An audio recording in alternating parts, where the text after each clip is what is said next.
Kemudian di antara doa yang mustajabah, kita mendoakan orang-orang yang kita tidak suka padanya. Ini agak berat ketika misalnya ada orang yang menzalimi kita, ada orang yang menyakiti kita. Sanggupkah kita tengah malam mengangkat tangan ke langit seraya berdoa kepada Allah, ya Allah, ampunilah dosa si fulan yang telah menyakitiku.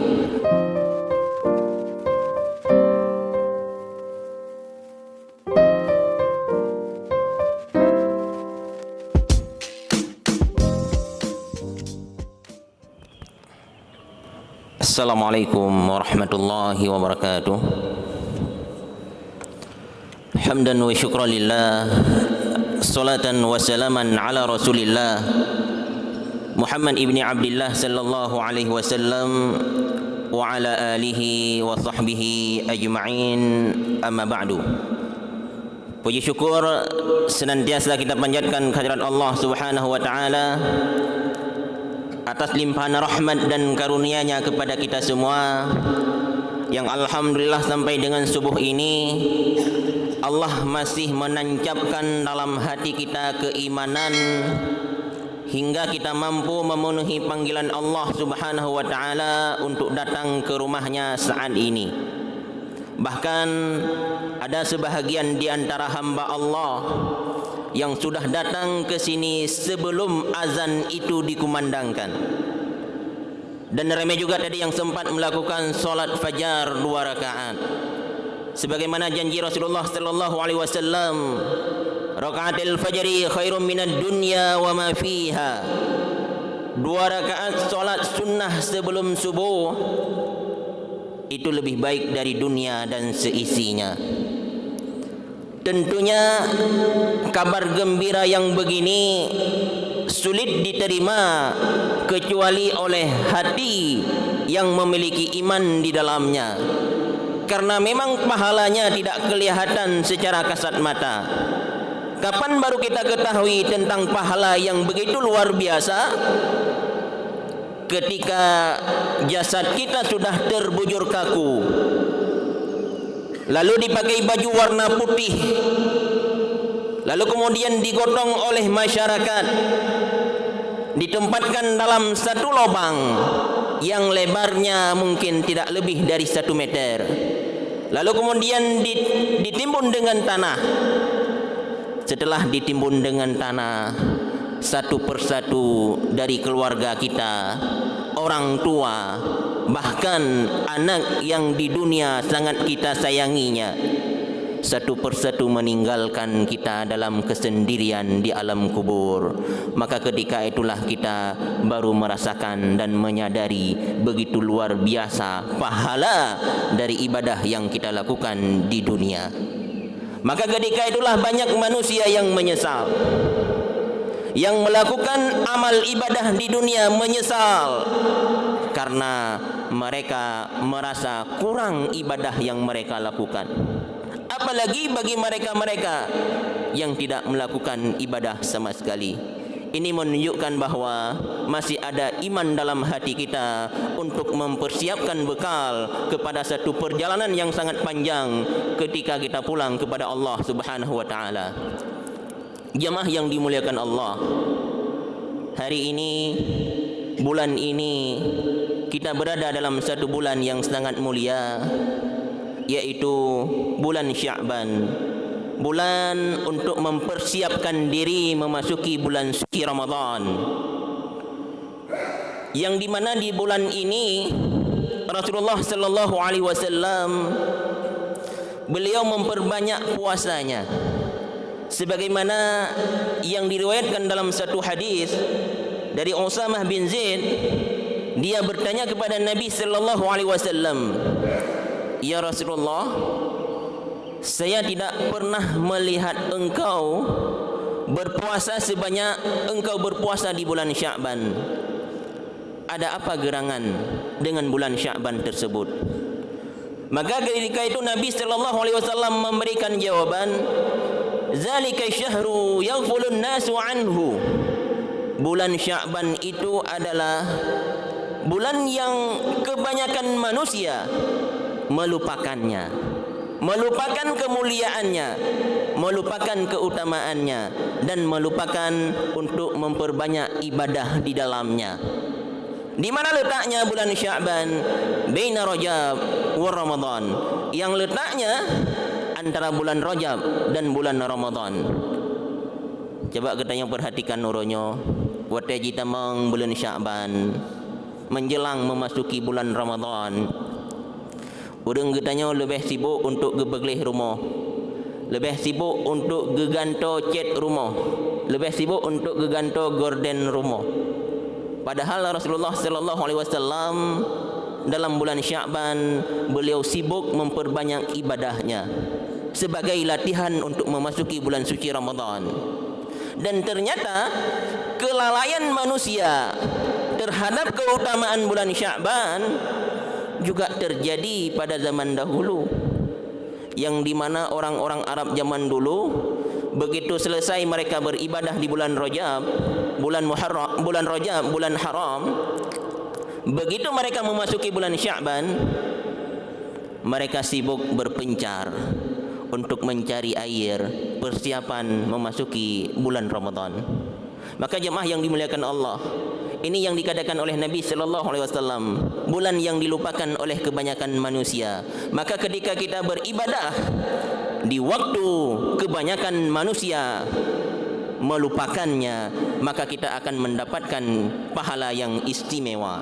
Sebagaimana ketika kita beribadah di sepertiga malam, kebanyakan manusia melalaikannya, maka kita pun akan mendapatkan pahala ibadah malam yang luar biasa. Begitu juga bagi mereka-mereka yang hari ini memperbanyak amal solehnya di bulan Sya'ban, bulan yang kebanyakan manusia melupakan kemuliaannya. Maka jemaah yang dimuliakan Allah, lanjutannya Rasulullah sallallahu alaihi wasallam mengatakan, wa huwa syahru turfa'ul a'mal ila rabbil alamin. Bulan Sya'ban itu adalah bulan diangkat amalan kepada Allah Rabbul Alamin. Wa uhibbu an yurfa'a amali wa ana sha'imun. Dan aku, kata Nabi, senang apabila amalanku diangkat dalam keadaan aku berpuasa. Laporan catatan amalan ada yang diangkat per tahun, itu diangkatnya pada bulan Sya'ban, dan ada yang diangkat per Jumat atau per pekan. Rasulullah sallallahu alaihi wasallam bersabda, tu'radu a'malun nas fil jum'ati marratain. Akan Allah perlihatkan atau akan Allah angkat amalan manusia dalam seminggu itu 2 kali. Yaumul Isnin wa yaumul Khamis. Hari Senin dan hari Kamis. Ini juga yang menjadi penyebab Rasulullah sallallahu alaihi wasallam senang dan gemar berpuasa pada hari Senin dan pada hari Kamis, karena pada hari tersebut merupakan hari catatan amalan diangkat kepada Allah Subhanahu wa taala.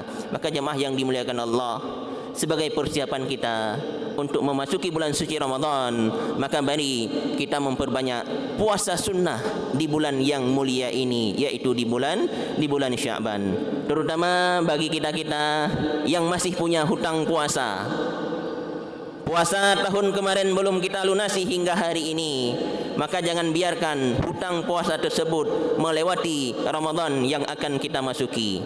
Haram hukumnya bagi kita melewati Ramadan ini dengan hutang yang masih belum kita lunasi, kecuali bagi mereka-mereka yang memang memiliki uzur syar'i, sebagaimana ibu-ibu yang mungkin tidak punya kesempatan untuk qadha Ramadan. Katakanlah mereka ada yang hamil, ada yang menyusui, ada yang sedang nifas dan lain sebagainya, yang dikategorikan sebagai uzur syar'i, maka ini tidak mengapa. Adapun bagi kita lelaki yang tidak punya uzur syar'i, maka haram hukumnya melewati Ramadan sedangkan kita masih memiliki hutang Ramadan sebelumnya yang belum kita tunaikan.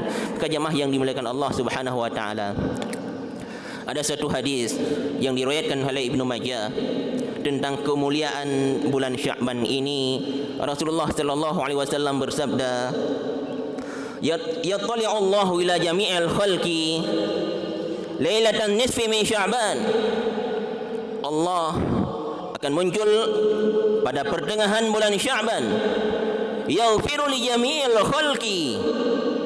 Ketika itu Allah mengampuni seluruh dosa hambanya, illa limusyrikin wa limusyahinin, kecuali dua golongan yang tidak diampuni oleh Allah Subhanahu wa taala, yaitu orang-orang yang menyekutukan Allah dan orang-orang yang memutuskan tali silaturahim.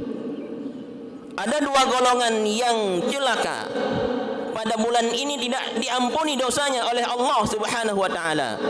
Yang pertama, mereka-mereka yang menyekutukan Allah Subhanahu wa taala, yang melakukan kesyirikan kepada Allah Subhanahu wa taala. Tentunya kita yang hadir di masjid yang mulia ini, tidak ada yang menyekutukan Allah secara terang-terangan.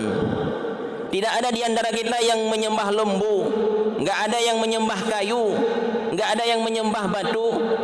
Karena kita tahu bahwa menyekutukan Allah itu dosa besar. Akan tetapi mungkin ada sebahagian di antara saudara kita yang tergelincir ke dalam dosa syirik, akan tetapi mereka tidak menyadarinya. Sebagaimana yang sering kita dengar ketika ada di antara saudara-saudara kita mengalami masalah atau kehilangan, mereka mendatangi orang pintar, mendatangi dukun, bahkan keun orang pintar, orang careng, karena yang mendatangi mereka itulah orang-orang bodoh. Gadoh si tangen, gadoh Honda, jak bak dukun, jak tanyang, hoi tangen lung, ho Honda lung. Sakit anak, jak bak dukun, jak tanyang, so pekenang anak lung. Maka jelas Nabi sallallahu alaihi wasallam mengatakan, man ata arrafa fa sa'alahu 'an syai'in fa saddaqa bima yaqul lam tuqbal lahu salatan 40 yawman.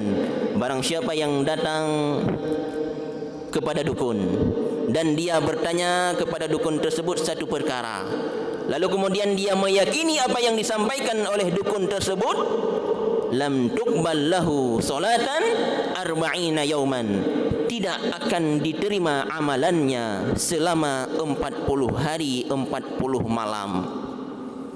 Imam An-Nawawi mengatakan, seandainya orang tersebut meninggal ketika dalam masa waktu yang tidak diterima solatnya, yaitu 40 hari 40 malam, lalu kemudian meninggal belum sempat bertobat kepada Allah, kata Imam An-Nawawi, dia akan meninggal dalam keadaan su'ul khatimah, meninggal dalam keadaan yang tidak baik. Begitu juga ada sebahagian di antara saudara-saudara kita hari ini masih menggunakan jimat atau jampi-jampi, yang menggantungkan jimat di rumahnya dengan keyakinan biar tidak masuk keburukan, yang menggantungkan jimat di kendaraannya dengan keyakinan biar tidak terjadi kecelakaan, yang menggantungkan jimat di tokonya dengan keyakinan biar barang-barangnya laris manis. Ini merupakan bentuk daripada menyekutukan Allah Subhanahu wa taala. Karena ketika jimat itu sudah tergantung, sebenarnya dia itu telah menggantungkan semua harapannya kepada selain Allah Subhanahu wa taala. Dia menganggap bahwa yang memberi keselamatan itu bukan lagi Allah, tapi jimat tersebut. Maka jemaah yang dimuliakan Allah Subhanahu wa taala, jelas ancaman Nabi sallallahu alaihi wasallam yang mengatakan, man 'allaqat tamimata faqad asyrak. Orang-orang yang menggantungkan jimat, maka sungguh dia telah menyekutukan Allah. Dan ancaman Allah dalam Al-Quran, innallaha la yaghfiru an yushraka bihi wa yaghfiru ma duna zalika liman yasha. Allah itu tidak mengampuni dosa syirik, akan tetapi Allah masih bisa mengampuni dosa-dosa selainnya. Maka jemaah yang dimuliakan Allah, ini golongan yang pertama yang akan tidak mendapatkan ampunan dari Allah Subhanahu wa taala pada bulan yang mulia ini, tepatnya nanti di malam nisfu Sya'ban. Mudah-mudahan Allah menjauhkan kita dari penyakit yang semacam ini. Dan yang kedua yang tidak diampuni oleh Allah Subhanahu wa taala, limusyahinin, orang-orang yang memutuskan tali silaturahim. Rasulullah dalam satu hadisnya mengatakan, la yadkhulul jannata qati'un, tidak akan masuk surga orang-orang yang memutuskan tali silaturahim.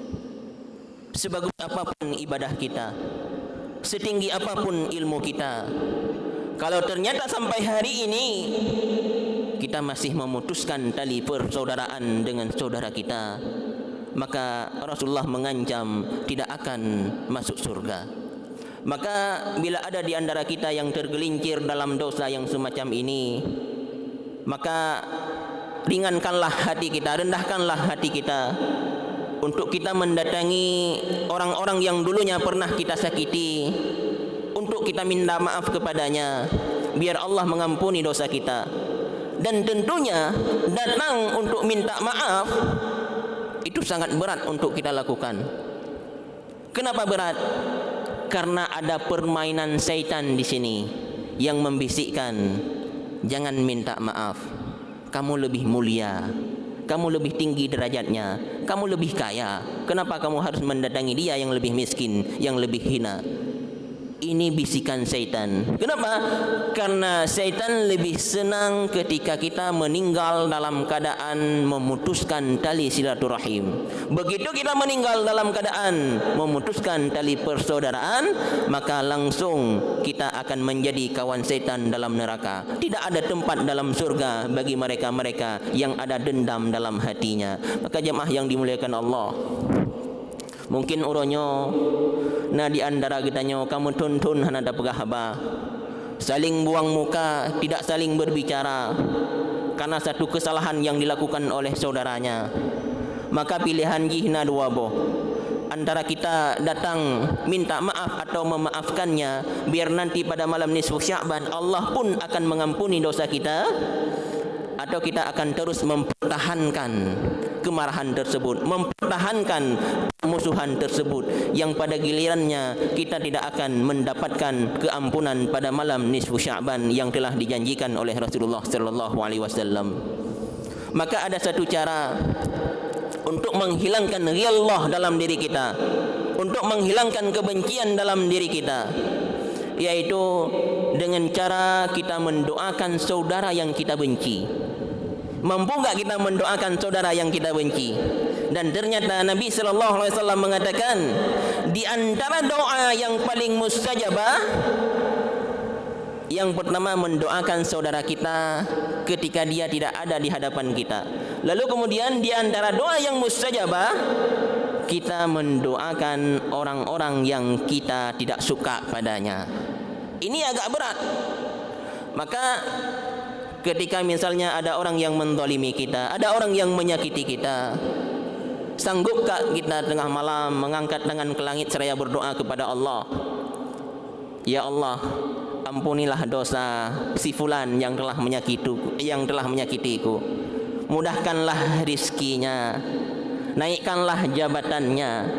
Maka ketika kita berdoa seperti itu, Allah akan mengutus satu malaikat, yang malaikat itu akan mengatakan amin walaka bimislihi.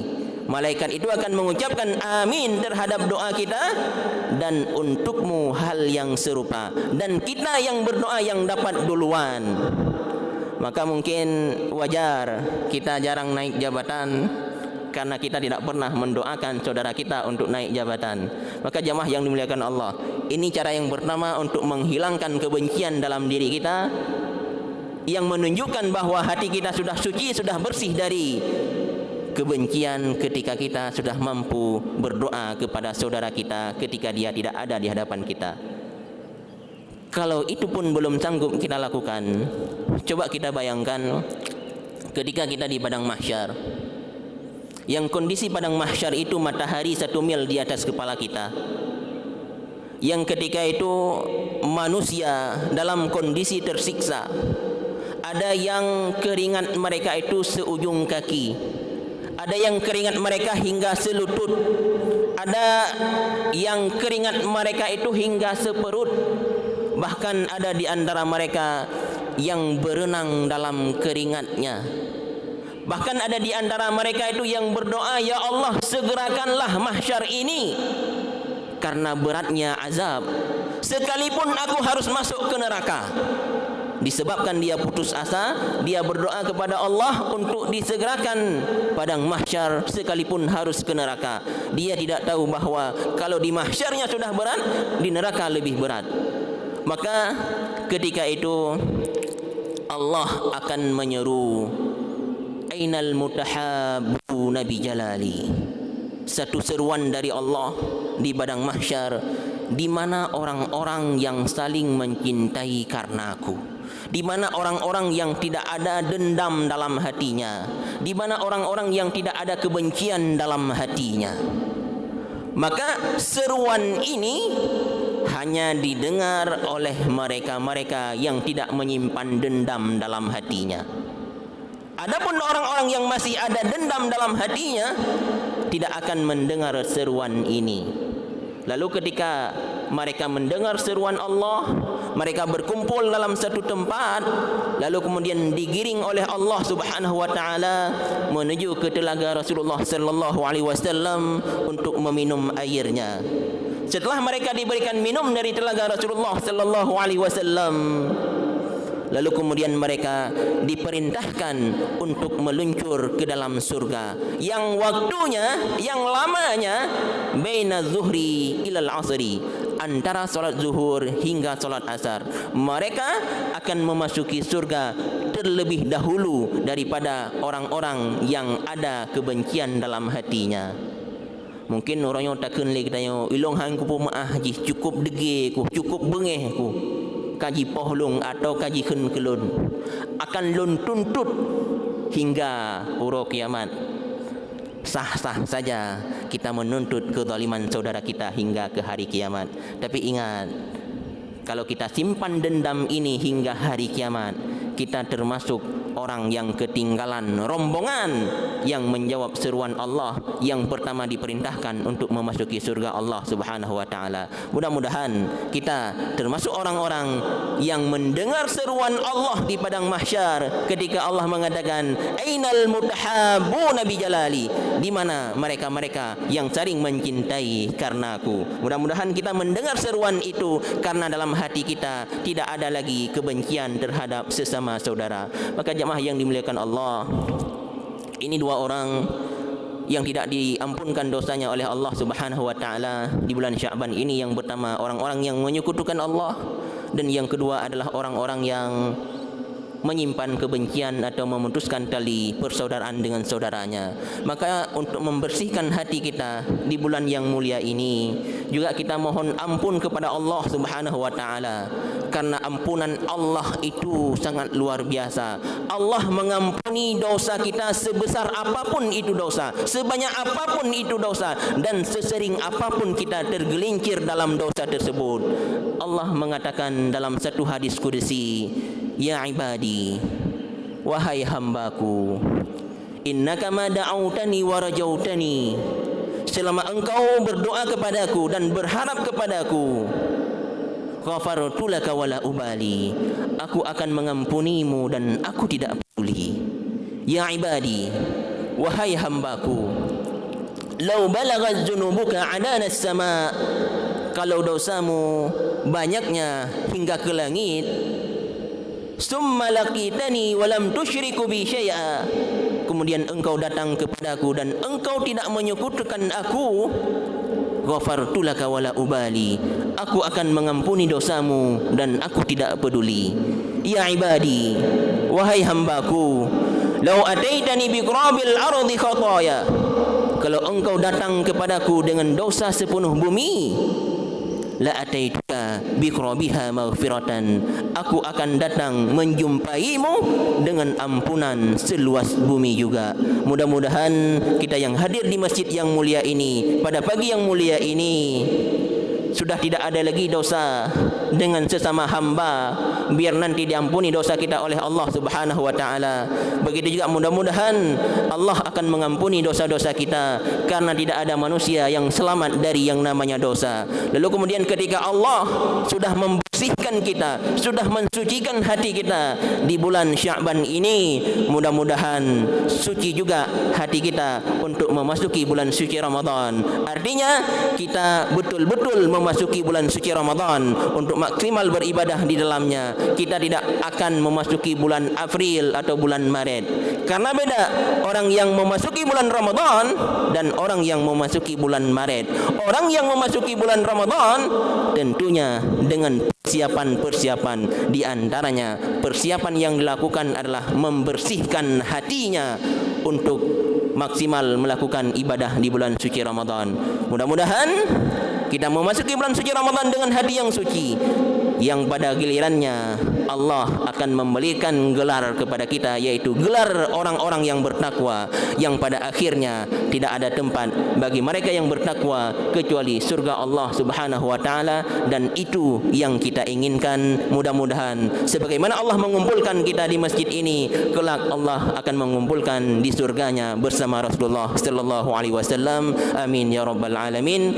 Hanya ini yang dapat kami sampaikan di waktu yang singkat ini. Mudah-mudahan ada manfaatnya kepada kita semua. Terima kasih atas segala perhatian dan mohon maaf atas semua kesalahan. Subhanakallahumma wa bihamdika asyhadu an la ilaha illa anta astaghfiruka wa atubu ilaika. Wa sallallahu ala sayyidina Muhammad wa ala alihi wa sahbihi ajma'in. Walhamdulillahi rabbil alamin. Assalamualaikum warahmatullahi wabarakatuh.